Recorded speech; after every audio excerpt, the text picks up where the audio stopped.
种呢，给个多少，低个多少？我想要抓紧都差不多了，要完了。两。一种东西呢，你可以切的切它的。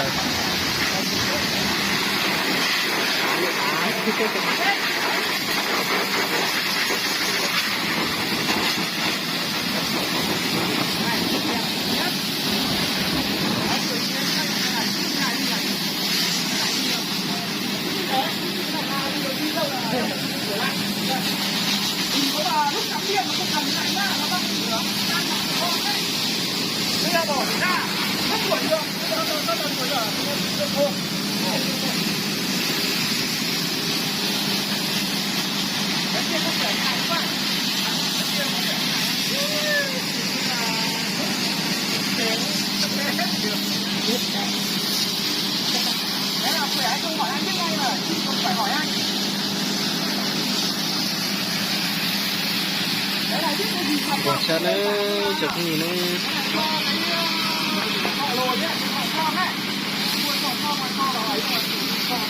rồi bảo chỉ mới lộ á chẳng rồi nha.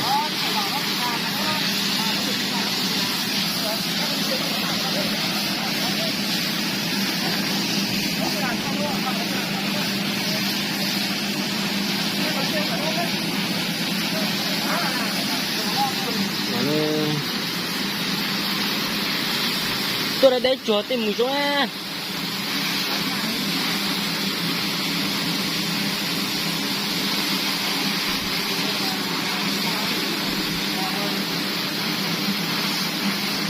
Người ta tên người ta tên chúng tôi chơi. Nếu mà ở bên lúc họ chơi thế này coi đây một chút tao bớn chơi thôi.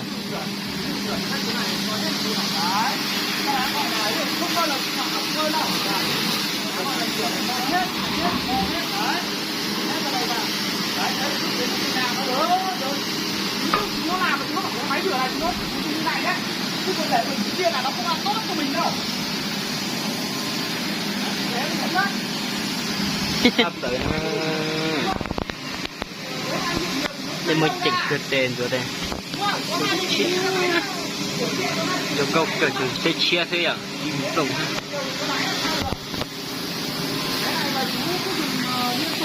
Cái nào cũng dùng chắc tháng hết, tầm 23.000. Tầm đấy. Anh chồng em dùng 1 tháng hay 2 triệu trả rồi sau luôn. Thế thì tính não chịu luôn rồi. Chỉ mấy đồ là vặt trong nhà nhưng mà tháng thì lại 2 triệu. Thì chịu luôn. Thế là không đáng bao nhiêu. Đông như này. Đây này nó là chuyện gì? Nói ra này, mình quay thế này. Nhưng mà trong có số nào ăn chắc quá.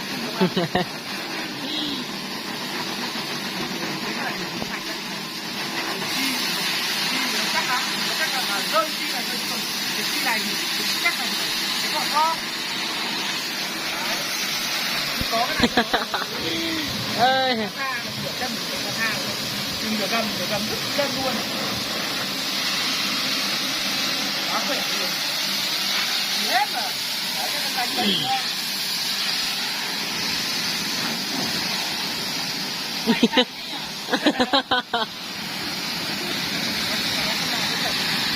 Ôi ôi ôi.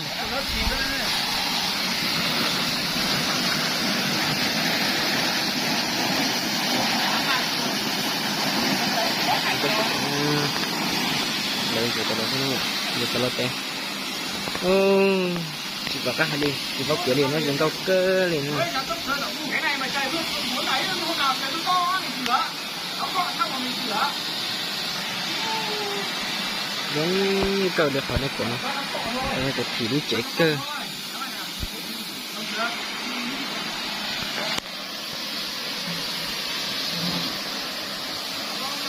Nó lần này hết kìa.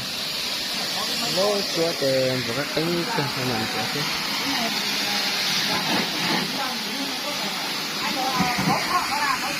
Sẽ đi chung nữa rồi. Cái này nó bắt đầu nó làm cho nó lau luôn. Không nào đi đâu nó cũng có trẻ nó lau luôn nó để. Nhà người ta đem cái này nó làm đéo biết làm.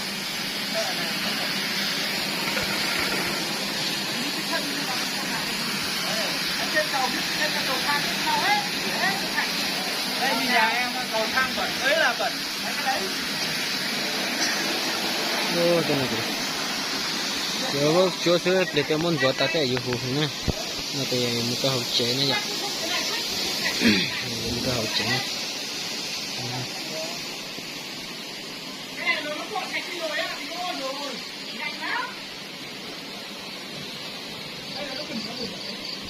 Cái tôi sát tận nó nữa, cái sát tận nó, cái tan sát tận nó, để cái này là một này, chẳng cho cái này, chẳng cho nó nữa,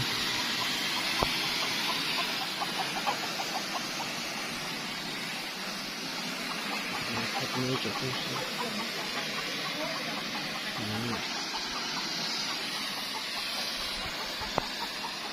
tôi đi cũng nó có trông cà tao học chơi này, có chim lợn chim như cuối xưa, đây là cái lâu lâu nữa, lâu chỉ cho nó nữa, giờ phải này của nó nữa,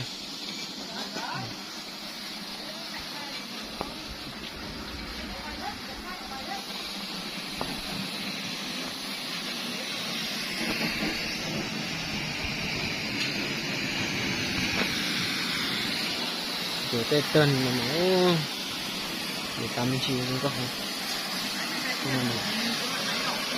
mua tết mùng ăn kìa, tao muốn rồi có đúng cái gì nó tự sẽ trên chỉ mình cũng chúa cái gì cái nó vậy, mà tao lúc sau nó cũng cái đứa trẻ đá kìa nó chụp như này, cái đi đá rồi.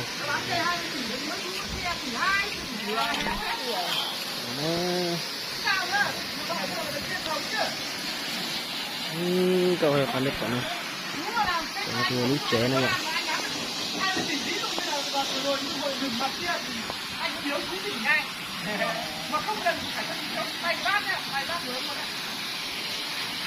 Cho có đúng đúng, nó tên nào thì muốn chơi thế nữa, lá chạy này muốn chơi hết tiền. Số lượng nó này chẳng thì em đặt cách khá vậy.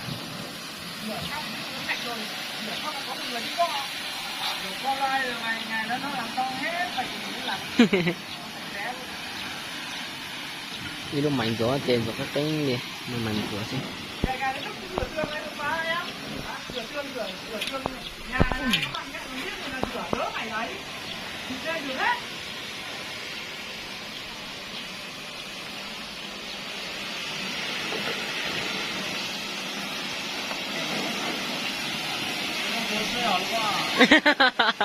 thì giống ơi xí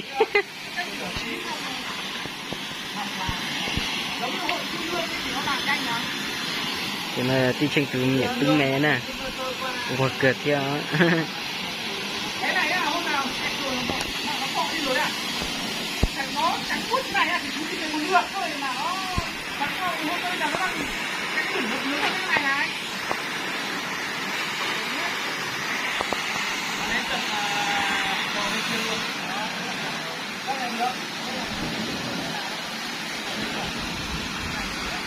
có lần đông chả lần này tôi nó có lần nào nữa đi chơi nó nữa tôi đi chia xin nào tôi đi chơi có gì tao tại chúng lần nào là chỉ lọ hết này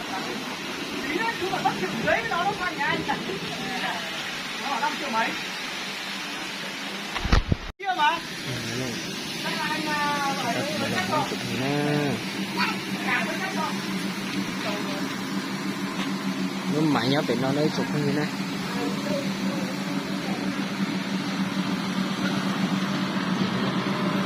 nó mạnh đê này nó này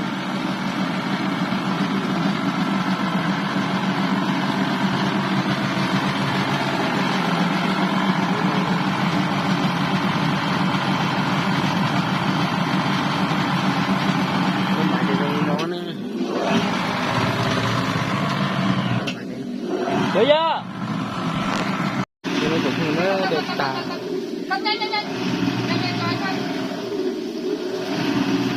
được tà nó ôi vô để tàn vào đây rồi. hết nữa Chùa đấy. Nước vào đây rồi. Phải che rồi. Lấy cái dẻ đây anh phát. Từ từ nhé, để cho khô đấy nhé. nó để tàn này ạ rồi ta mới để tàn để chỉ muốn ta thế Lấy cái dẻ khô đây cho bác. Lấy cái dẻ khô đây bác. Hết nước rồi anh. Hết nước à? Vỡ? Vỡ cái gì? Ủa, ngon quá. Chưa cho hết cửa rồi mà làm cửa. Không phải vỡ ống mà nó vỡ cái ấy nha. Lấy dẻ đây cho bác. Ui. cái đèn tối giờ này đèn tối sọt tơ rồi đó chứ dễ lâu đó mà cho càng cao ơi chẳng chỉ cái cho chỉ cao ơi nhà sống nữa, sống cái gì nữa? cái nào nữa cái tàu lúc máy rồi chùa các bạn chỉ tàu là chẳng có chùa cả hú xía nữa này cái mày này phải lăn máy nó chi lăn đâu chi lăn để thế nào giờ được đi nữa chỗ không gì nữa thì cơ nha chi lăn để có gì rồi thì trời lên tao cơ nữa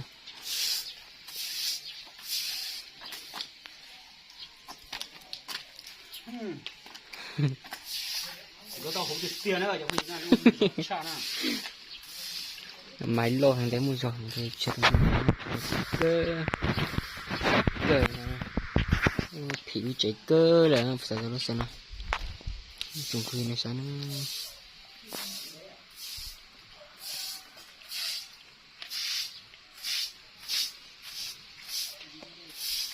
chơi đi chơi cho nên của à nó cho người giống sáng đã đấy bùa ổng á từ đó chọc khó cái mua ổng là hết à chỉ mua đi nè cái to cứ để cho thế nào ok cứ phụ tao kỹ lên đi rồi nó một cử ha một cử sao tao ta cứ chế là cứ phải nó chế ra đây có ôi thì cứ lấy có phan trường nó cho trường một cử là vậy à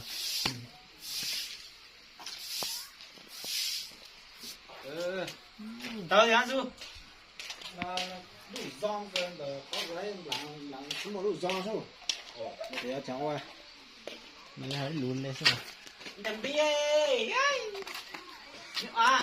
hết nó có bùm lúa gì đến đó inu mà chuột ta trên cặp lạc tê ai ai cha để ăn tiền lần sự tình như chuột onu penu sẽ mà tê liếp trong mà liếp trong rồi chứ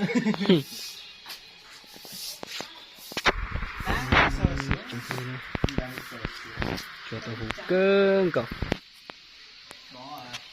cái ba luôn máy cọ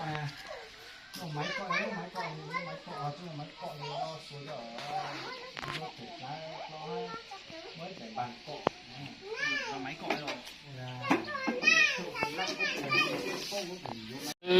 chụp gì nữa xem nó tên tí chùa ta thành là muốn nó vậy chùa ta thành là muốn cái hú cờ cây nữa chùa tôi chắc tao này tin gọi đi chơi bây giờ cho chơi đi xin cho chơi hú ôi vô chim đầu tiên chụp con dưa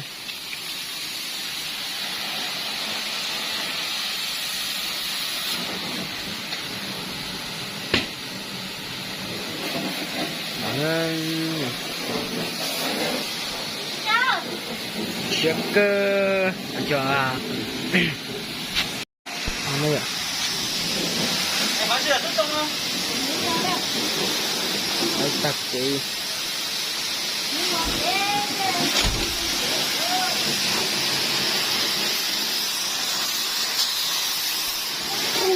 không có ta đi nữa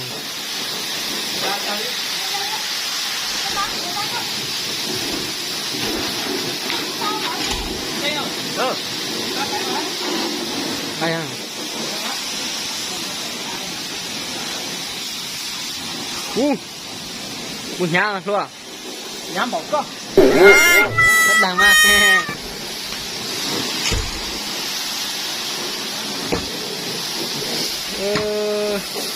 tôi ta không có thêm mà cần cầu như này gì nữa để thêm thử được cơ liền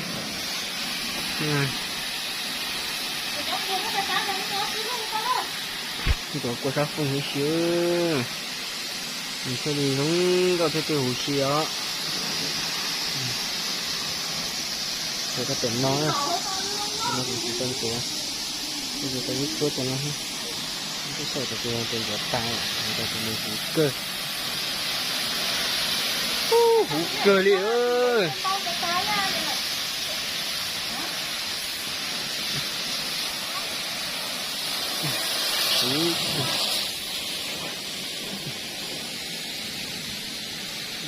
trong đó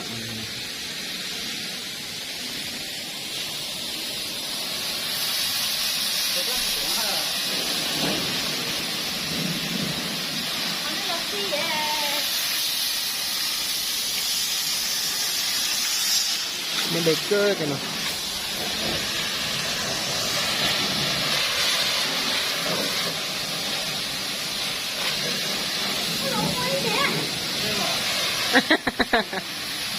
dùng không máy là tính à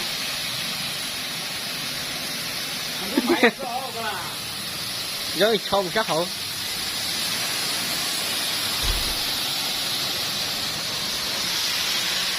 hay kiểu thú xì gì này của con gì này thú xì là tỏ lò này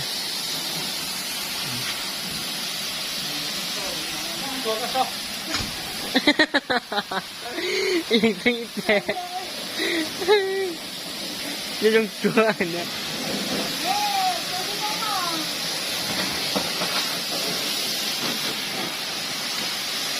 thấy cái chân rồi tên nó có hú rồi bây giờ này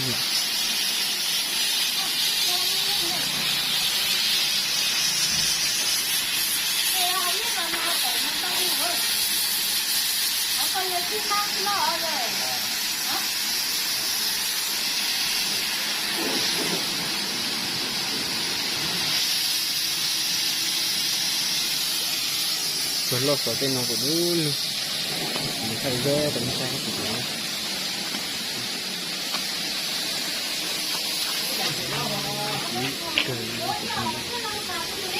chìm lộng làm chí mình ngồi ôi ôi ôi thầy tao săn tôi nó cái mà hay ở trên câu đấy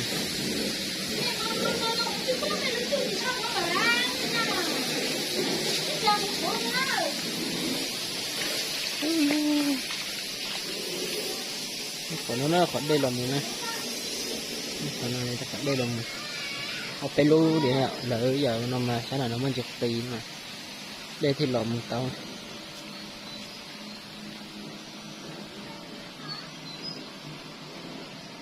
xe tao lúc sẵn nó hay cơ đi nữa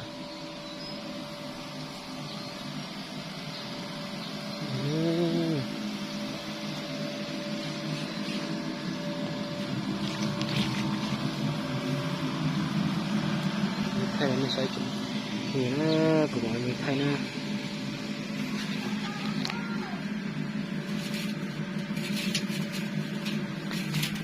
ở đó chụp gì này xảy ra đúng cục kìa đi chế sao này ôi gì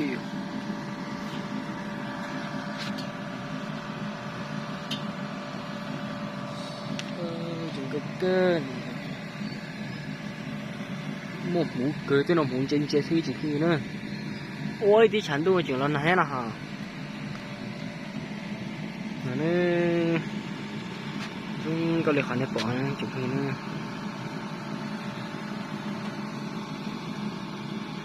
này chị chụp đúng tên nào mà số này khách khá như vậy chụp như vậy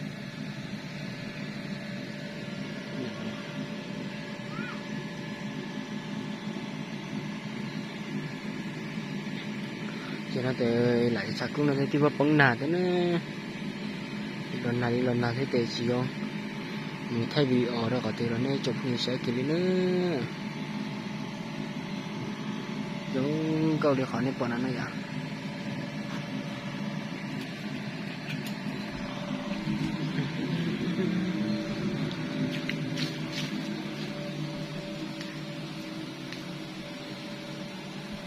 tôi hay để khỏi này bọn nó chạy tới đi đường này mình thấy động này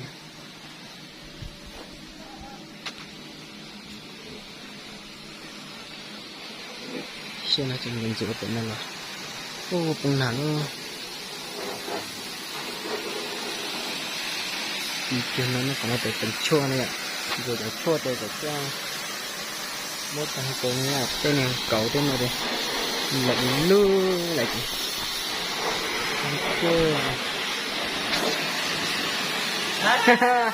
cái đó sao thế ơi thì sáng giờ con gì không chỉ con cần rồi bây giờ con nhà hậu lửa con nhà hậu lửa nhưng cười nó này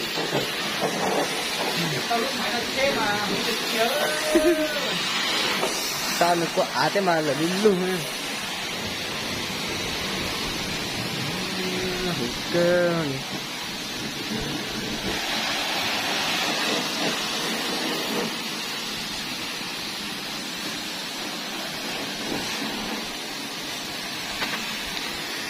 nữa lịch sử nó chỉ là ló này chụp gì nữa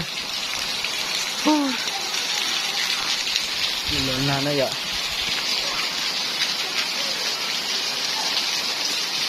ô giờ cái giờ không nhận tụ tảเลยchụp không dữ cái này nó cái rốt cái li hủ nó lớn nào đó thì tiền chụp không gì nữa lịch sử này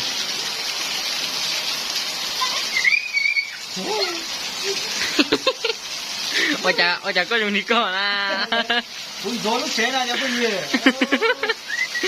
giờ mình túi nạt tay nó đấy bị sao thế à sao nó tàu lúc cái tàu lúc nhà máy là được chua sau đó tao chế được chua thì này cho chua chết nhà ta nói rồi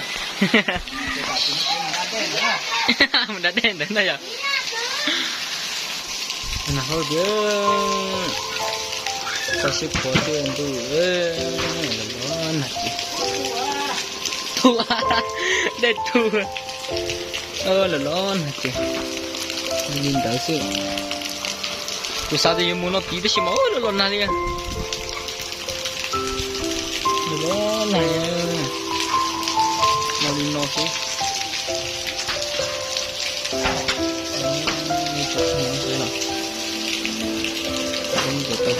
xì nó nó thịt